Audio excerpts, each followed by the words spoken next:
If you see this on Tuesday, March 31st, happy Holy Tuesday. It's the most important week of all time, the week that Jesus died for our sins. And let me tell you what happened on this day, on Holy Tuesday. So this is the day where Jesus goes back into the temple. Now, if you watched yesterday's video, Jesus was in the temple and he was flipping tables and he was going off on these people who were using God for money. And Jesus goes back into the temple and these religious leaders are waiting on him and they start asking Jesus these questions to try to trap him. But every single time, Jesus answers perfectly, and he's just making these religious leaders more and more frustrated, and then he starts calling them out. This is where it gets crazy. He looks at them and says, "You guys are like whitewashed tombs." Now let's break down what that means. As you guys know, tombs are where dead people are buried, and back then, they would have these whitewashed tombs where they would paint the outside and make the outside look all clean and nice, but on the inside, there was obviously bones and it was dead on the inside. So Jesus is basically saying, y'all look spiritually good on the outside, but inside you guys are spiritually dead. Like, you got the church look, you know how to show up on church on Sunday, you know how to say all the Christianese language,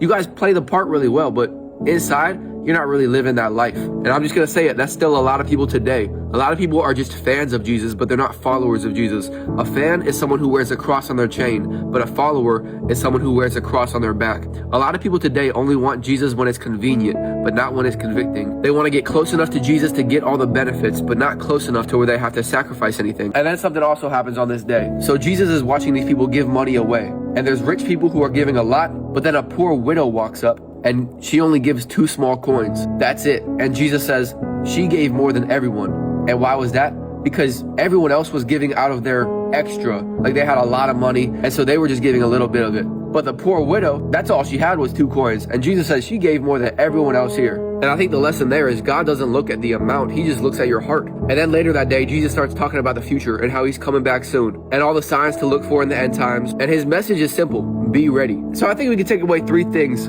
from the Holy Tuesday. Number 1, are you just looking right on the outside, but deep down you're not right with God on the inside? That's question number 1. Question number 2, are you just giving God your leftovers, or are you giving him your whole heart? Because Jesus didn't just die for part of you, he died for all of you, all 100% of you. And number 3, are you ready for Jesus' return? Because Jesus made it very clear, he could come back at any time. Happy Holy Tuesday, y'all. Can I get a A?